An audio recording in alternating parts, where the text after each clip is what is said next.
Welcome back to the Traders Network Show and our continued coverage of the Humanity 2.0. I'm Matt Bird, broadcasting worldwide from Rome, Italy, at the Pontifical Oriental Institute.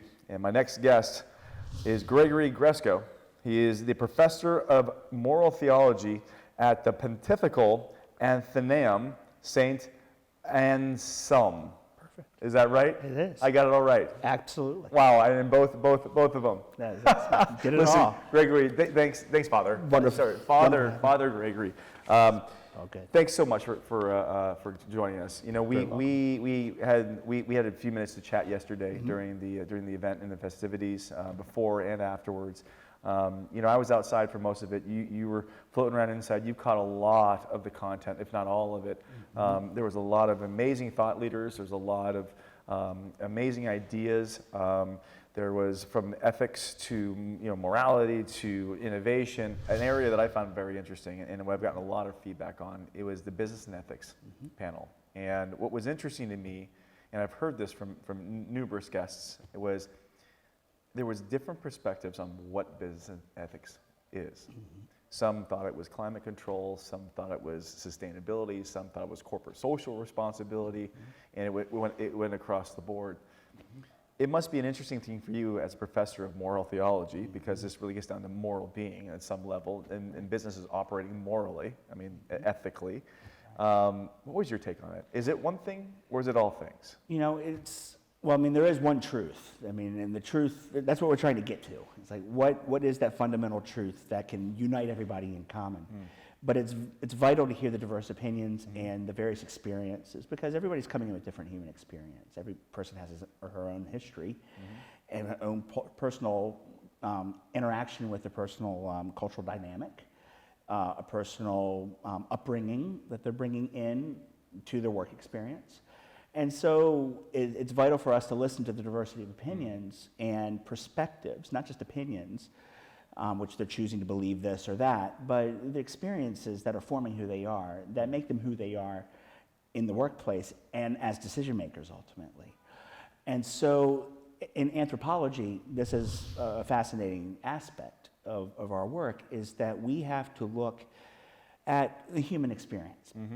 And that's lived out in different places in different ways. It doesn't mean that there isn't something that can tie it all together. Right. But anybody who's coming into that room is probably representing a good number of people who aren't present in the room. The person's hardly alone in thinking or feeling a certain way. So we need to listen.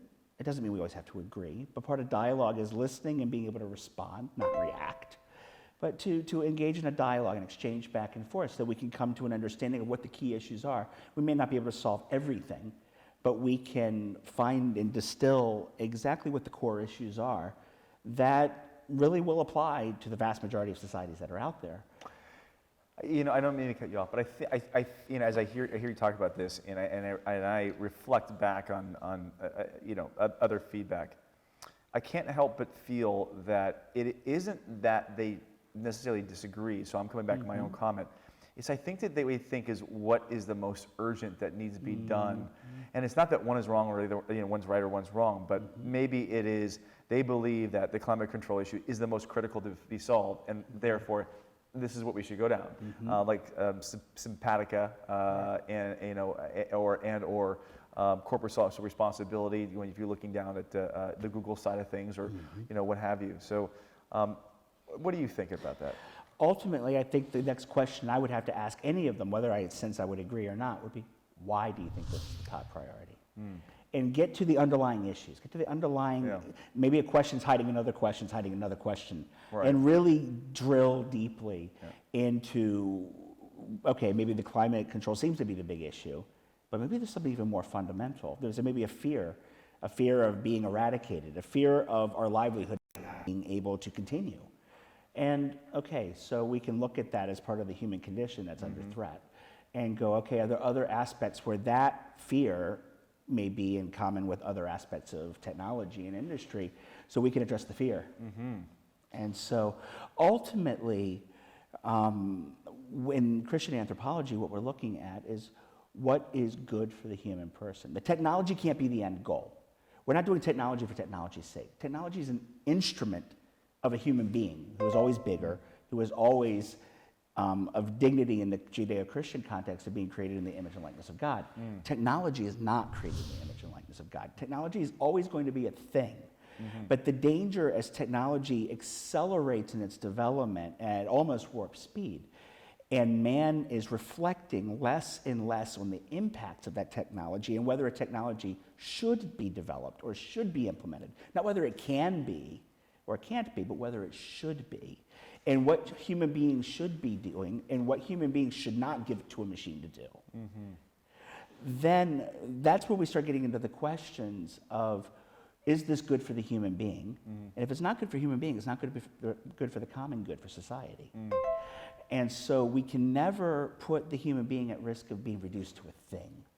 A human being is not a set of data points, and that's it. We can't say, okay, we give to big data, okay, this bunch of data on this person, this bunch of data on this person, and the person becomes the data, and the person is actually forgotten. And so the data is bought for $1, $2, and the person's disposed of.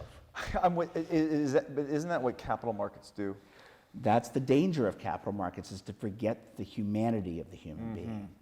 And so the church in its social moral teaching, through popes of 100 years in the past century and into the present age, has always said the human being cannot be forgotten. The capitalism cannot be completely unbridled. Yes, there's free market economy, and John Paul II spoke very beautifully of that in various encyclicals, among other popes as well. But it can't be a free market without responsibility for the common good. It can't be a free market that is so unbridled that the needs of the weakest and the poorest are forgotten. It doesn't mean creating an entitlement society where you just throw money at everything. That doesn't fix a problem either.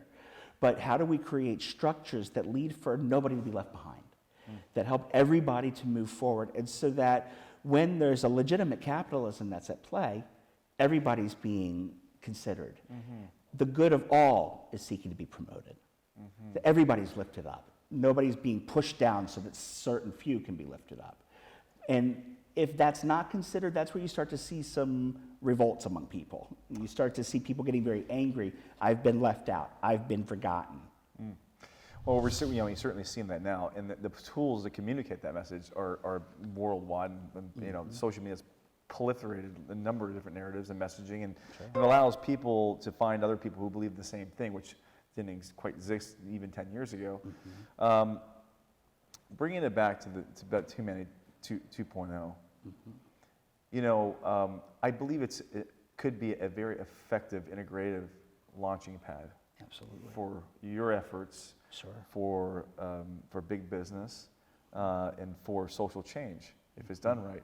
How do you guys, when looking and evaluating, because this is 2.0, there was one last year. Was that 1.0 or is that just humanity? I think Humanity 2.0 is spoken of more from the perspective of this new horizon we have reached. And that humanity, in order to really remain human and not lose its humanity, needs to keep the proper considerations in mind, and the ethical decisions need to be made in the right way.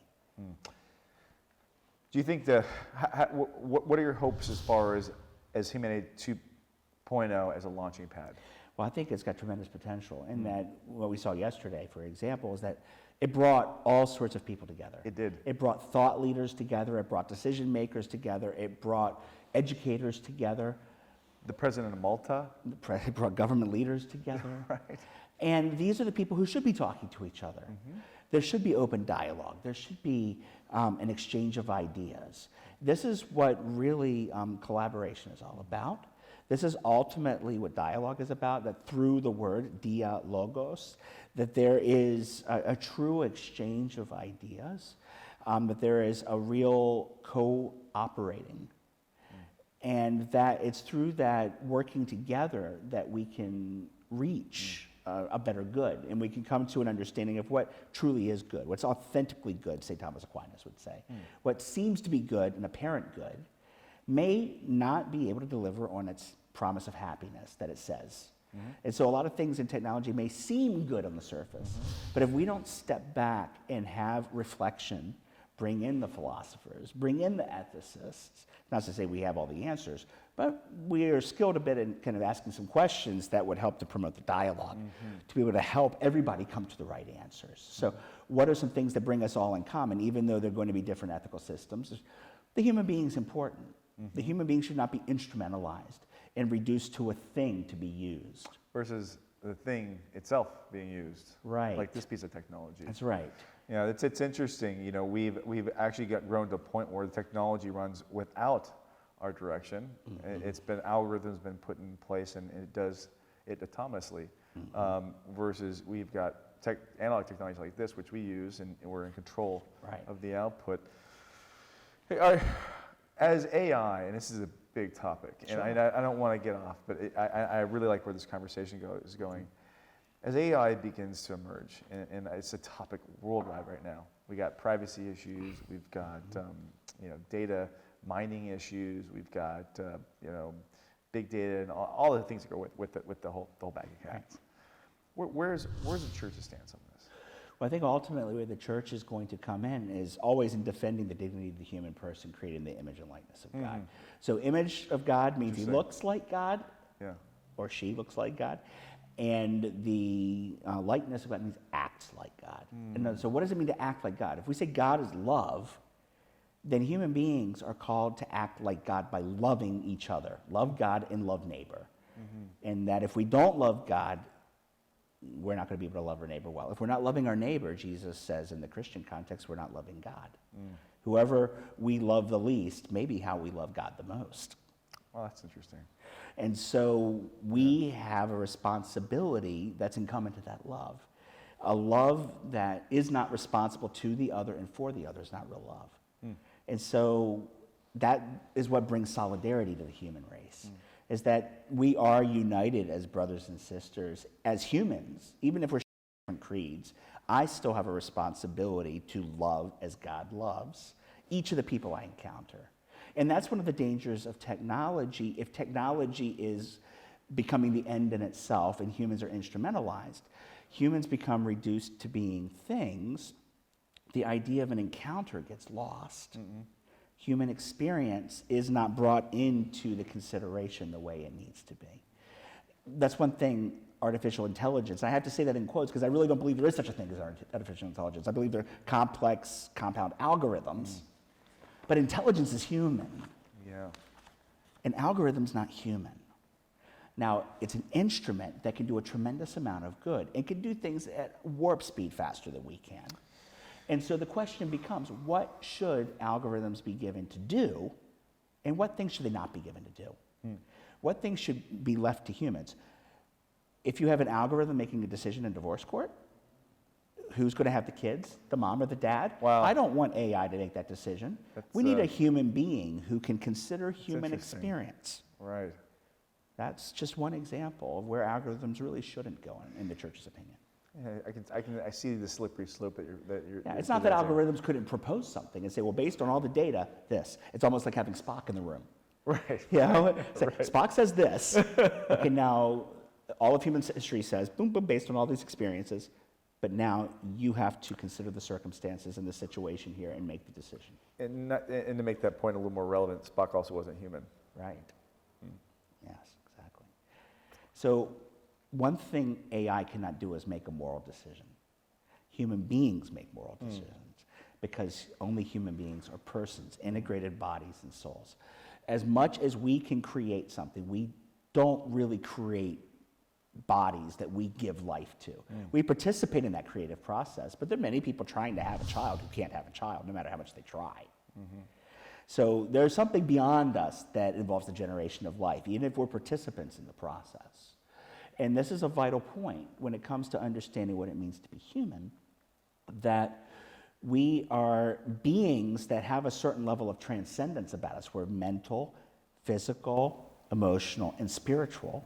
And those are dynamics that AI really cannot mimic and duplicate in the integrated way that a human being is.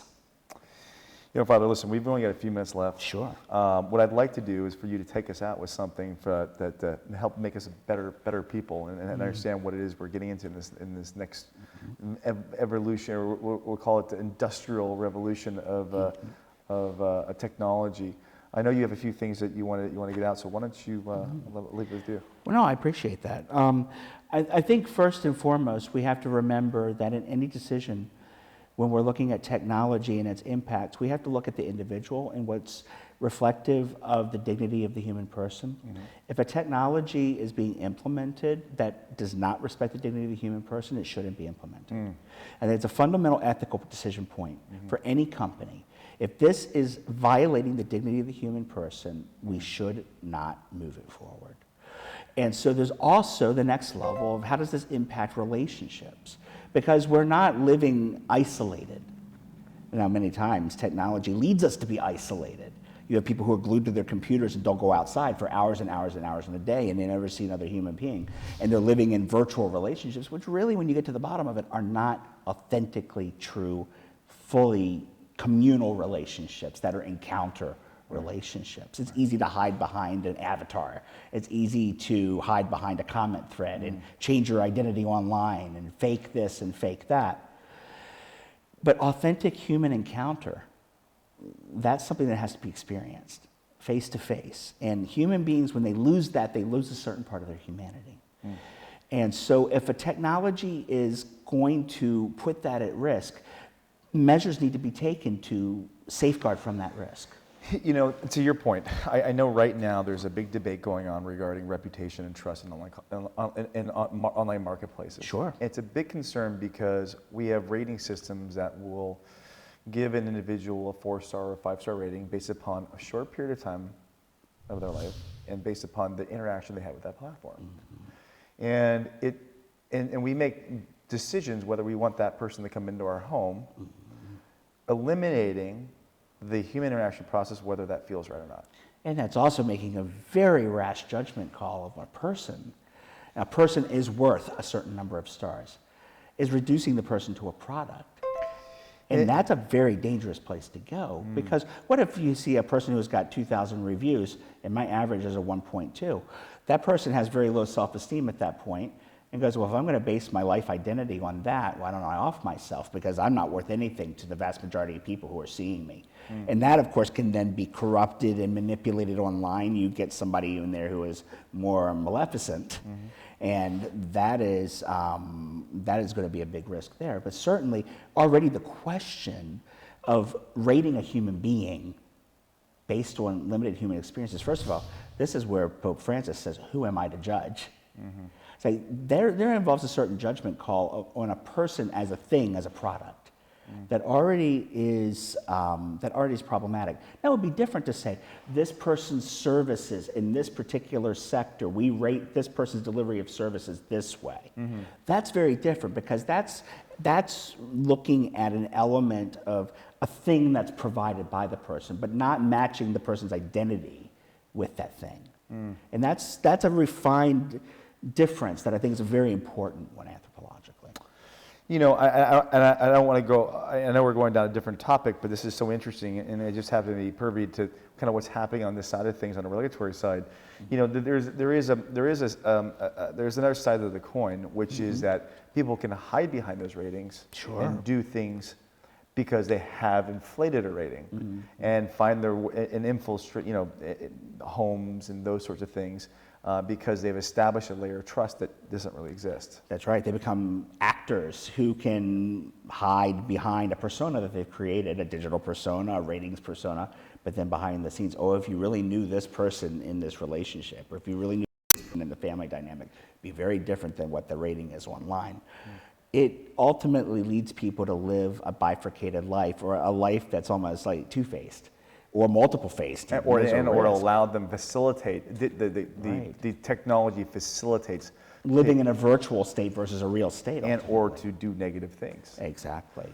Becomes an enabler for bad decision-making. So how does online marketplaces solve this problem? You know, is it by creating maybe a little more transparency on who they are? Like, who is on the other side of that computer? Well, I think certainly transparency is a certain benefit, because people need, in any kind of exchange, to know with whom they're exchanging. Otherwise, you can't make a proper decision. You really can't make a proper decision. And if a company were to do that vetting for them and not give them the transparency, this is kind of where the ethical problem lies. Right, and so there always need to be those fundamental truths of respecting justice and honesty, truth, the values that really unite human beings as what are considered goods for man.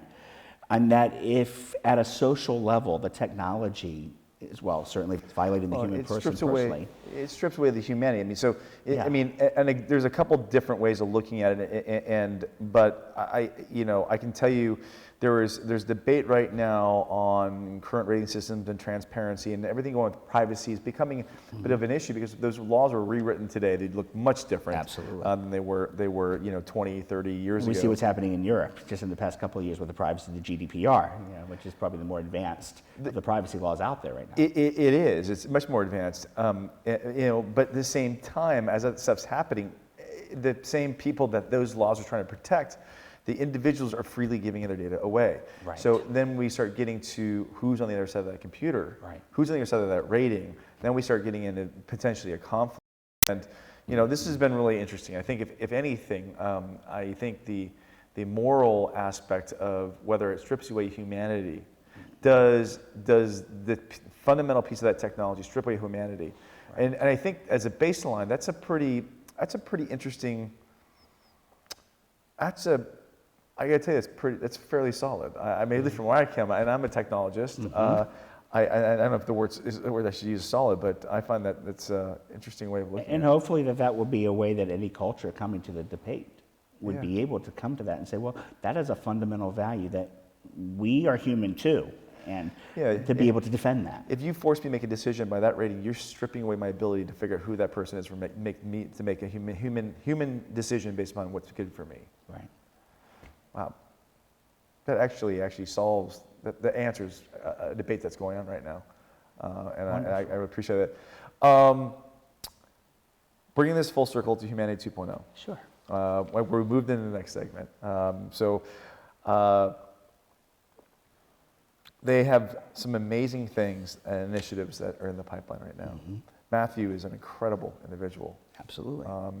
His partner as well, they're smart guys. What are your hopes for them? Well, I think one thing I see tremendous potential with Humanity 2.0 is to bring forward a number of initiatives that can help everybody tune into the same channel, if you will, just like these panels and presentations yesterday have done. They help people to focus on, okay, this is one issue that everybody can get behind. Yeah. You're dealing with helping the built environment in maternal care. Absolutely something that resounds culture to culture to culture. And it creates action points that can be collaborated on so that you have a true cooperation. You have people really sharing in a common duty, which is what communication is. Communus, munus is in the Old Latin, duty, obligation, a common purpose. And so when you're sharing together on a common purpose and a common project, whether it's education in the Institute of Business Ethics, you are building communion between people. And as there's a solidarity among the numbers that comes about through building an interpersonal communion, which is it's right out of the book of John Paul II. Wow. I'm in the communication industry. I never really connected fundamentally that down to the essence of it. Yeah. And so everything, whether it's you and I are together in a conversation, or our team here taking care of the video and the audio, there's a common labor, there's a common duty, a common work, a common purpose, and curiously enough, gift is another meaning of munus. So there's a common exchange of the gifts and talents that a person has that can give to the greater good. And so through this common offering, another meaning of munus is offering, that every person can come with his or her personal worth. Everybody has some work to give. Everybody has a purpose. Nobody is worthless. Nobody is meaningless. Everybody has a way to contribute. And through that collaboration, through that communication, ultimately, then the human race can really become more human by living according to how God designed us to be. Well, you know what? Being more humans, helping humanity, I think, let's leave it on that note right now. I'd love, and next time I'm back here in Rome, I'd love to have you come back on the show if that's okay with you. I would love it. This was terrific, and it was special for me. Thank you so much. Well. Father Gregory Gresko, professor of theology here in Rome. Actually, do you want to tell them a little about where can they go and look up some of the stuff that you do and you teach? Sure. You can go to www.anselmianum.com. So ANSELMIANUM. It's the Latin word for Anselm, institution of Anselm, if you will. I wouldn't be able to say that. Let's spell that out loud. But listen, I appreciate it. Till next time. This is pretty much concluding our coverage. We have 2 more guests: Matthew Sanders himself, and then a special one-on-one with Chardon, and we get to reflect on our last 2 days of interviews and media coverage from behind the scenes. So until next time, you're watching a Trace on the Earth show. Don't go away. We do have a couple more interviews. We'll be right back after this commercial message. The 2019 Humanity 2.0 Forum is brought to you by Cisco Systems, CSR solutions that are accelerating global problem solvings in ways that have never been attempted before, to Ulala, providing mobile blockchain solutions for the unbanked, and to Pledge Camp, the next generation of crowdfunding. A special thanks to Tonico in Vatican City for hosting our program. And lastly, special consideration to Burst IQ, a leader in healthcare and blockchain, to Crown Sterling, a leader in digital sovereignty and quantum encryption, to Dignity Health, delivering high quality and affordable healthcare for all. And lastly, to Falcon Ventures, is transformative as our entrepreneurs. And thank you, One Here in Public Relations, for all your PR and media support. We'll be right back after these messages. Don't go away.